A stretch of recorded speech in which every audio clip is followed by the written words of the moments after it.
제목은 이 당은 김어준의 당이 아니다 이겁니다. 요즘 더불어민주당을 보면 누가 대표인지 누가 설계자인지 헷갈릴 때가 있습니다. 당대표는 정청래 씨인데 정치의 방향과 메시지, 타이밍은 자꾸 한 사람의 입과 방송에서 먼저 나옵니다. 유튜브 구독자 200만이 훌쩍 넘었고 지금 한국 정치에서 이 숫자는 그냥 인기 수치가 아니라 권력이란 점을 입증하는 한 사람이 있습니다. 바로 김어준. 이름 석자를 모르는 정치인이 없고 눈치 보지 않는 정치인이 없다는 것은 이제 공공연한 사실이 됐습니다.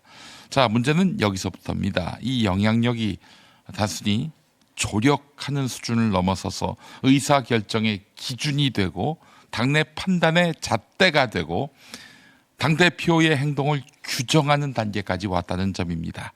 정청래 대표와 김어준 총수 이 관계 오래전부터 말이 많았습니다. 후원자냐 멘토냐 정치적 동지냐. 그런데 민주당 중진들 사이에서 나오는 표현은 더 노골적입니다. 주종관계다. 주종관계다. 협력도 아니고 연대도 아니고 시키는 대로 한다는 말까지 나옵니다. 정청래가 김어준 시키는 대로. 과하다고요? 자, 어제 SBS 라디오 김태현의 정치쇼에서 박원석 전 정의당 의원이 했던 말 들어보시겠습니다.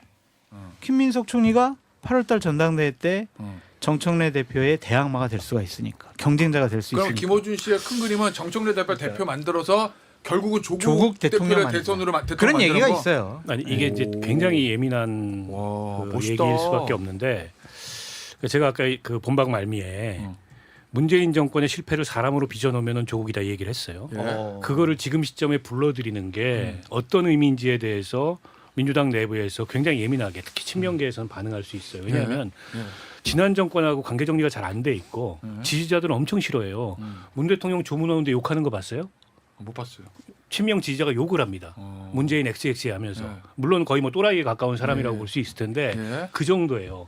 문 대통령이 게시문 하나 올리면 거기에 악플이 더 많이 달려요. 선플보다. 대부분 그 사람들이 개딸들 친명 지지자들이에요. 이 정도야. 왜냐? 윤석열을 검찰총장 시키고 결국 윤석열 대통령 만들어줬다.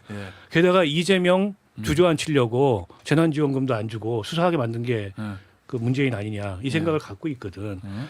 근데 문재인 정권의 총화였어요. 조국은. 그걸 지금 불러들인다는 거는 여권 내에 권력의 중심 이동을 시도하는 거다. 누가 김어준이. 이런 해석이 오는 거예요. 게다가 정청래 김어준 관계를 오랫동안 지켜본 사람의 표현에 따르면 이거 제가 왜곡하거나 아니면 말을 덧붙이는 게 아니고 그대로 전하면 그분의 그러니까 뭐 중진이에요. 이름만 중진 의원? 이 이름만 알면 다 이름만 들으면 다 아는 사람인데 주종 관계라는 표현을 합니다. 시키는 대로 한다. 협력 누구예요? 아니 누가겠어요. 뭐 정청래가 시키는 대로 김어준이 하겠어요. 반대지. 알면서 물어봤어요. 네. 주종 관계다. 그거는 그런 얘기가 협력이나 있죠. 지원이 아니고 네. 어준이가 시키는 대로 한다. 이렇게 표현을 할 정도예요. 멋있다. 친명. 근데 그룹. 저는 이게 민주당의 큰 우환이 될 거다. 우환이 되죠. 이미 우환거리가 됐다. 왜냐하면 김어준 씨가 그래도 얼마 전까지는 몇 년 전까지는 그 민주 진영의 조력자였습니다. 의미 있는. 지금은 본인이 체스판의 설계자가 되려고 해요. 이게 얼마나 위험한 건지 저는 이제 민주당 내부가 깨달아야 된다. 그리고 김진애 전 의원 같은 경우에 아예 대놓고 너 지금 네가 파워 브로커라고 네 마음대로 이렇게 하려고 하냐. 라면서 비난하는 영상을 아예 올렸어요 보니. 그다음에 낙검수 멤버였던 김용민, 연일 김어준을 저격하고 있습니다. 그리고 뭐 이현주 최고위원도 그런 맥락에서 하는 얘기잖아요. 근데 저는 뭐 그 내부에 뭐 권력 다툼은 그렇다 치고 저게 정치를 비정상으로 만드는 그 현상이에요. 그러니까 국민의힘의 고성국, 물론 고성국은 훨씬 더 세속적 욕심이 많죠. 돈 빨아먹으려고 하는. 뭐가 다릅니까?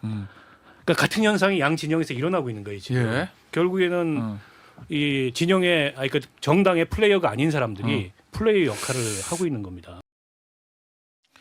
곽상원 의원의 말이 정확합니다. 특정인의 생각을 따르는 것이 민주적 결정이 되는 상황이 됐다.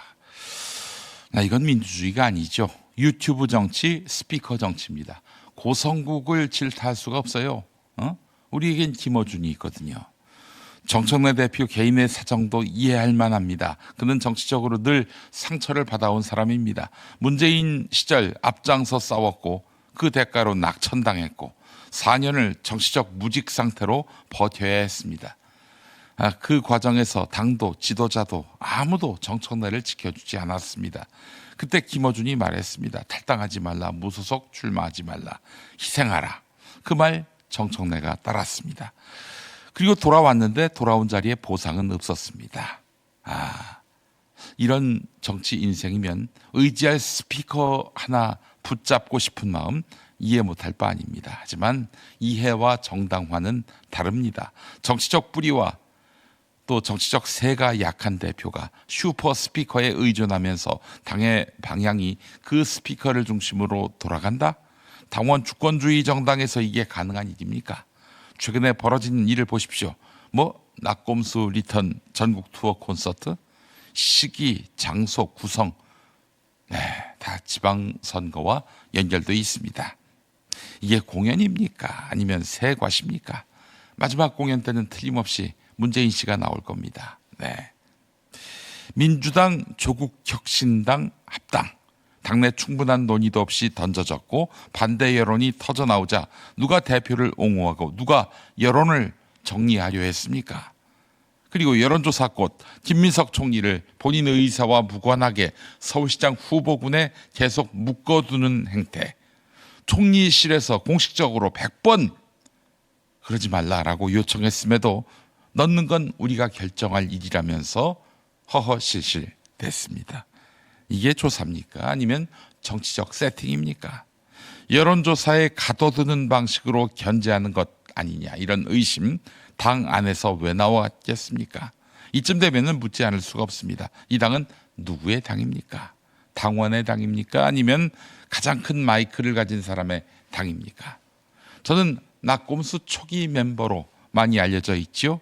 그 시절 우리가 외쳤던 것은 권력 비판이었고 기득권 해체였고 정치의 사유화에 대한 저항이었습니다. 근데 지금 어떻게 됐습니까? 같은 이름, 같은 얼굴이 체스판의 설계자가 되려고 합니다. 플레이어가 아니라 심판이 되려고 합니다.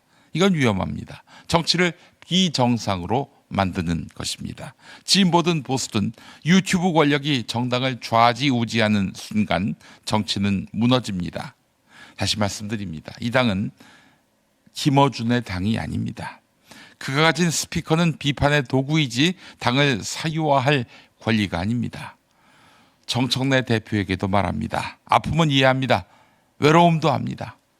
그래서 사실 정청래 대표에 대한 온정적 마음도 없지 않습니다. 하지만 대표는 누군가의 설계도가 아니라 당원의 선택으로 서 있는 자리입니다. 지금 이 흐름 멈추지 않으면 결국 모두가 상처를 입게 돼 있습니다. 가장 먼저 버려질 사람은 항상 의존하는 쪽입니다. 이건 내부 총질이 아닙니다. 민주당을 민주당답게 하자 이런 말입니다. 청취자 여러분, 정당은 유튜브 채널이 아닙니다. 좋아요로 운영되지 않습니다. 구독으로 공천되지 않습니다. 이 당은 그 누구의 것도 아닙니다. 당원의 것입니다. 안 그렇습니까?